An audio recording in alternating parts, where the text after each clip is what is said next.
தமிழகத்தில் ஏழையே இல்லை என்ற நிலையை அதிமுக ஆட்சி அமைந்தவுடன் உருவாக்குவோம் என்று எடப்பாடி பழனிசாமி தெரிவித்துள்ளார். தஞ்சாவூர் மாவட்டம் ஒரத்தநாட்டில் மக்களை காப்போம், தமிழகத்தை மீட்போம் என்ற பெயரில் பிரச்சாரம் மேற்கொண்ட அவர் கண்களை இமை காப்பது போல அதிமுக விவசாயிகளை காக்கும் என்று கூறினார்.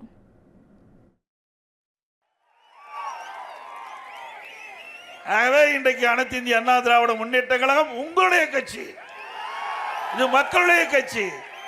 நீங்க என்ன எண்ணுகிறார்களோ அதை செயல்படுத்துகின்ற கட்சி அதிமுக கட்சி.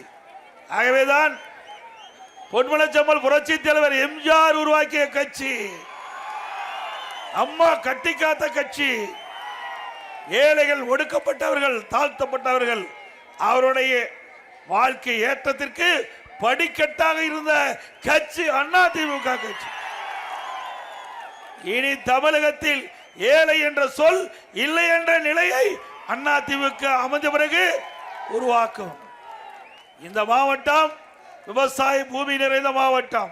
விவசாயிகள், விவசாய தொழிலாளிகள் இரண்டு பேருக்கும் பிரதான தொழில் விவசாயம். விவசாய காப்பது எங்களுடைய அரசனுடைய தலையாய கடமை. கண்ணை இமை காப்பதை போல உங்களை அதிமுக அரசாங்கம் காப்பாற்றும்.